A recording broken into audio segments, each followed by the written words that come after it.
Valeu, Matheus.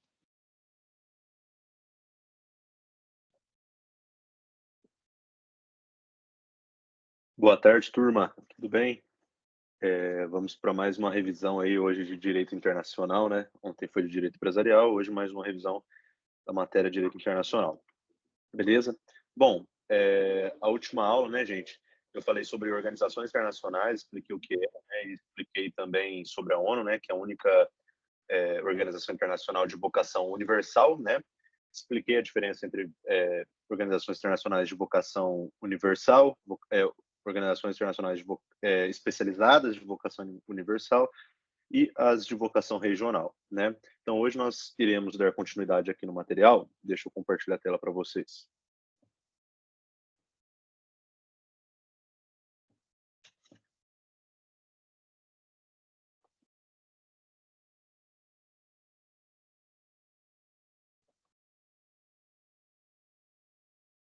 Vamos lá. Bom, como eu expliquei, né? Eu falei sobre a Organização Internacional de Vocação Universal, né? Que é a única, é a ONU. E hoje eu vou falar das organizações internacionais especializadas de vocação universal. Bom, não existe só uma, tá? Eu trouxe o exemplo aqui da OMC, né, que é a Organização Mundial do Comércio, mas não existe só uma, tá? Existem outras, por exemplo, como a OMS, né, a Organização Mundial da Saúde, tá? O que seria, né, voltando, já expliquei isso, mas o que seria organizações internacionais especializadas de vocação universal? Bom, o próprio nome é sugestivo, né? Vocação universal, portanto, atua no mundo inteiro, tá? Entretanto, né, especializada, ou seja, trata de um determinado assunto. No caso aqui, eu trouxe o exemplo da OMC, né, trata somente do comércio, tá? No caso do exemplo da OMS, trata somente da saúde, mas de vocação universal, voltando nisso, porque abrange todo o nosso planeta, beleza? Então, vamos começar aqui estudando a OMC, Organização Mundial do Comércio.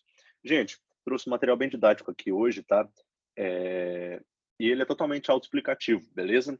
Portanto, a OMC foi estabelecida em 95, né? A sua sede fica em Genebra, né? Na Suíça, beleza? E fazem parte 161 países, beleza? 161 estados, né, países, fazem parte da Organização Mundial do Comércio. Gente, a Organização Mundial do Comércio, ela nasceu para regular e orientar, tá? Portanto, é importante verificar essas duas palavras, regular e orientar, acordos e políticas comerciais entre seus membros, tá? Até porque antes, né, os países, os estados, eles negociavam a Deus dará, né?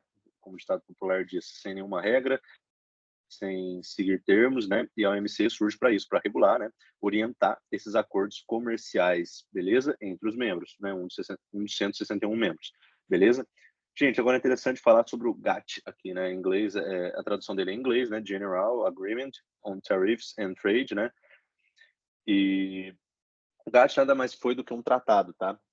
Antes, lembrem-se, né? Que só passou a existir em 95, tá? A OMC, né? Mas antes existia um tratado, né? Que era o GATT. E esse tratado ele regulava minimamente o comércio entre os países, tá?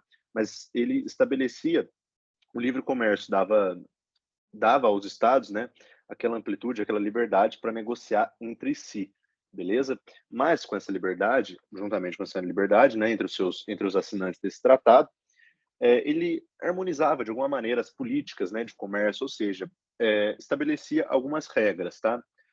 A partir de 1993, foi assinado, né, outro tratado, o Tratado Instituto, né, e transformou o GATT na OMC. Portanto, antes da OMC, gente, existiu o GATT. Lembrem-se que a OMC é fruto desse tratado chamado de GATT, beleza? G-A-T-T, beleza? Agora, gente, é importante explicar aqui alguns princípios, tá? Os princípios fornecidos aqui pela OMC, né? Os princípios os quais os países membros da OMC devem seguir, né? As políticas, né, de comércio, beleza? E interessante falar sobre algum deles aqui.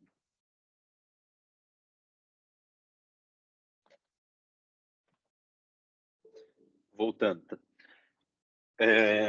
Bom, o primeiro princípio é a cláusula de nação mais favorecida. Gente, o que significa esse princípio imposto aqui pela OMC? Significa que cada membro, né, a partir do momento que ele estiver negociando, né, fazendo acordos comerciais com outro membro, eles deverão dar ao outro o tratamento mais favorecido. Portanto, nenhuma nação ela deve ser, por exemplo, numa relação bilateral, por exemplo, de 2 estados negociando acordos. Uma não pode sair favorecida e a outra prejudicada, certo? Até porque, em tese, né, isso sempre acontece, mas a priori, né, a gente tem que entender que isso, em princípio, ele garante que os 2 assinantes daquele acordo, eles estão sendo beneficiados, eles estão sendo favorecidos, beleza? E para que isso aconteça, a cláusula de nação mais favorecida, ela estabelece que ambos os países devam fornecer o melhor tratamento possível, o melhor acordo possível ao outro, tá? Para que assim possa fomentar os acordos internacionais comerciais, beleza? Outro princípio aqui é o princípio da reciprocidade, tá? Isso nada mais é do que eu acabei de explicar, né? Que o tratamento ele deve ser igualitário entre os membros, tá? Portanto, a partir do momento que estados estão fazendo acordos, eles não podem tratar melhor os países desenvolvidos, por exemplo. Eles devem tratar todo mundo de maneira igualitária. Óbvio que também em prática isso não acontece, porque países são amigos de países e inimigos de outros países, né? Mas a priori, né, a OMC ela sugere esse princípio, ela fornece esse princípio perante a comunidade internacional para que os acordantes, né, os estados que estejam fazendo acordos comerciais, eles tratem de maneira igual todos os outros estados com que negociam, beleza? E isso deve ser igualitário, né? A recíproca é verdadeira, portanto, todos devem tratar da melhor maneira possível, beleza? Bom, o terceiro princípio aqui é o princípio do tratamento nacional. Bom, a partir do momento que um país está fazendo um acordo com outro, é arriscado que ele crie um protecionismo em cima da sua mercadoria, em cima da sua cultura, em cima daquilo que esteja sendo vendido ou comprado, né? Fazendo um protecionismo exacerbado, né? E com base no seu nacionalismo, tá? Portanto, esse princípio do tratamento nacional ele impede e vai prevenir, né, esse protecionismo, ao passo que as relações, né, comerciais, as relações, esses acordos comerciais, eles vão seguir uma lógica, tá? Uma lógica proporcional. Portanto, né, assim vai se evitar, né, a criação desse protecionismo interno em detrimento das relações internacionais, beleza? Das relações internacionais comerciais, tá? Bom, o quarto princípio aqui é um desarmamento alfandegário, tá? O que seria esse desarmamento alfandegário? Gente, muitas vezes, um certo país, por exercer um certo poder sobre outro país, né, nas relações comerciais, eles vão colocar algumas multas, né, alguns acordos que devam pagar valores exacerbados, tá? Portanto, os membros devem, né, os membros que estão fazendo acordos, né, os membros da OMC, eles devem evitar essas criações, né, de tarifas bélicas ou favorecimentos também beligerantes. Esse bélico, gente, não pense em arma, tá? Pensem em capital mesmo, beleza? Que, obviamente, essas tarifas, né, elas vão prejudicar as relações comerciais, beleza? Automaticamente, é legal a gente entender que esse princípio ele vai favorecer a liberdade comercial, né? Até porque a partir do momento que você não coloca cláusulas, multas, é, coisas desiguais, né, extremamente caro, muito dinheiro assim, em detrimento de outro, isso vai favorecer, obviamente, a liberdade comercial, tá? Em quinto lugar aqui, outro princípio, a cláusula de salvaguarda, tá? A cláusula de salvaguarda ela estabelece uma regra para equilibrar as relações de poderes entre os desenvolvidos em desenvolvimento e subdesenvolvidos. Portanto, é interessante a gente pensar o seguinte, que quando um Estado desenvolvido, por exemplo, os Estados Unidos, está se relacionando com outro Estado, obviamente os Estados Unidos vai ser mais desenvolvido. Vamos pegar aí um exemplo dos Estados Unidos se relacionando, por exemplo, com o Panamá, beleza? O Panamá é um país subdesenvolvido, tá? Não é nem emergente, não está nem em desenvolvimento, tá? É subdesenvolvido mesmo. E os Estados Unidos é um país altamente desenvolvido. Portanto, se vocês não concordam que o que os Estados Unidos estiver negociando com o Panamá, né, um acordo comercial entre esses países, vocês não concordam que é muito mais fácil os Estados Unidos levar uma vantagem, né? E para isso esses princípios vão regular, né, esse acordo comercial para que seja um tratamento igualitário e principalmente existe essa cláusula de salvaguarda, tá? Essa cláusula de salvaguarda ela vai equilibrar, tá, a relação entre esses países desenvolvidos ou subdesenvolvidos, até mesmo entre em desenvolvimento e subdesenvolvidos, tá? Portanto, é interessante a gente saber, porque, obviamente, o país desenvolvido não negocia só com o país desenvolvido, beleza? O país desenvolvido também negocia com os subdesenvolvidos, principalmente com os subdesenvolvidos, né?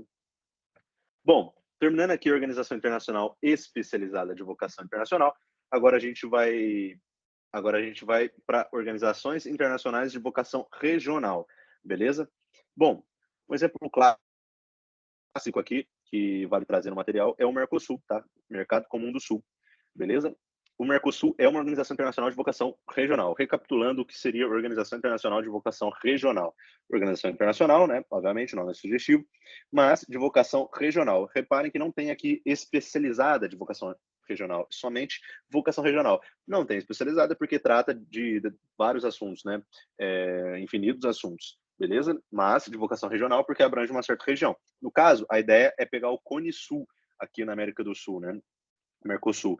E por isso, seus fundadores, os seus membros fazem parte da América do Sul. E a ideia principal é o Cone Sul, tá? Portanto, os fundadores são Brasil, Argentina, Paraguai e Uruguai, né?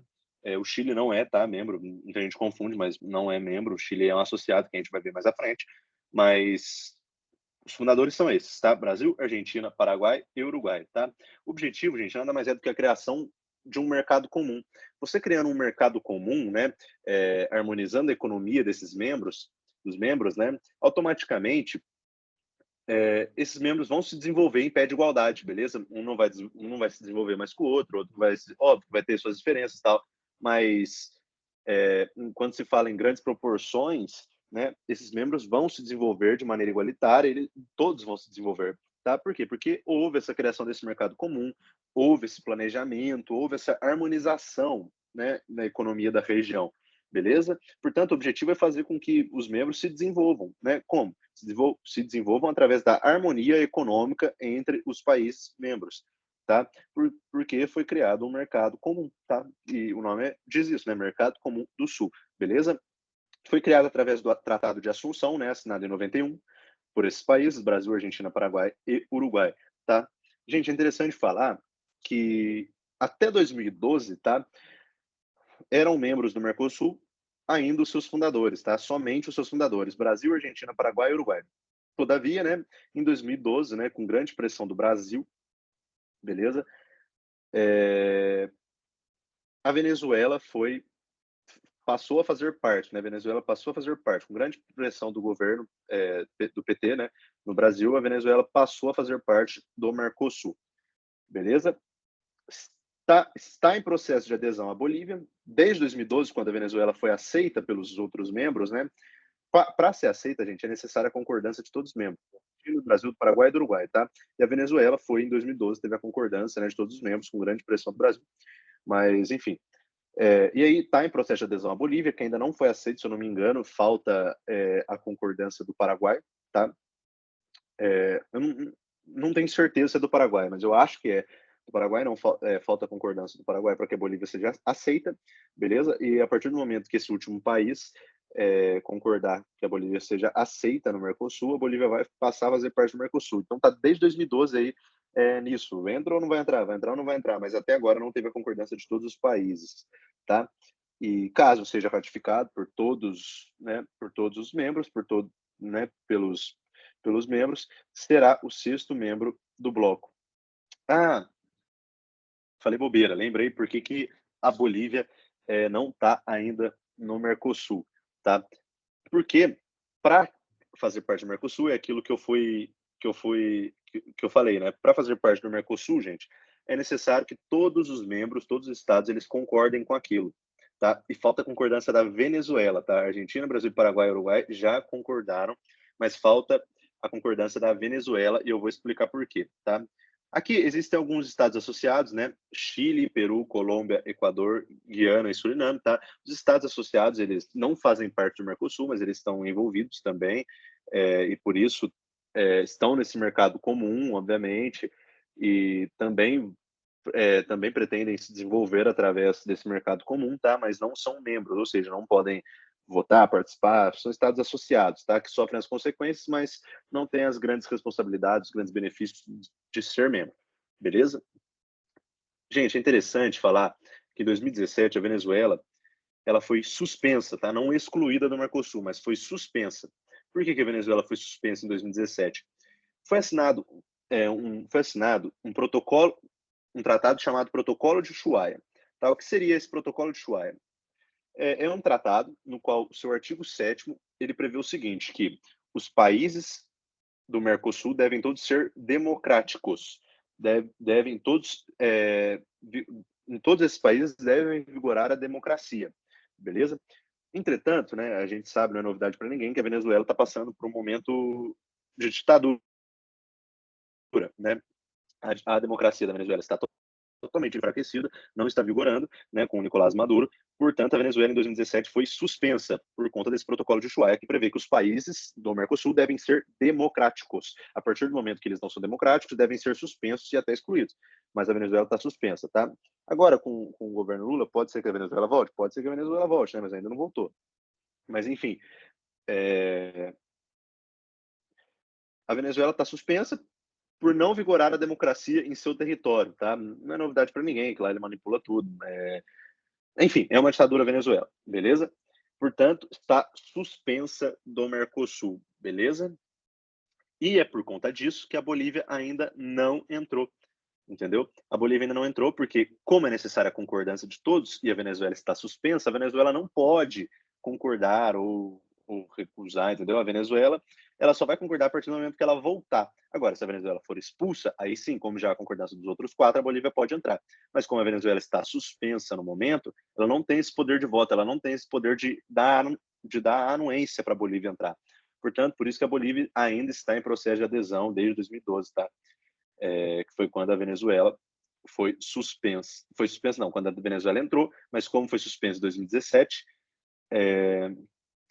a Bolívia está em processo de adesão porque faltou a anuência da Venezuela. E como a Venezuela está suspensa, ela não pode votar a favor da adesão da Bolívia, tá? Portanto, há essa lacuna aí, é por isso que a Bolívia ainda está na fila de espera. Beleza? Gente, bem rápida a revisão de hoje, tá? Por hoje é só. Semana que vem eu continuo, né? Deixa eu parar de compartilhar aqui com o próximo material do professor Fred. Se eu não me engano, acho que tratados internacionais a gente falou, organizações internacionais já falamos também. Bom, não me lembro do que se trata o próximo material, mas eu vou ver com ele para passar para vocês as próximas revisões. Beleza? Muito obrigado pela atenção, um grande abraço.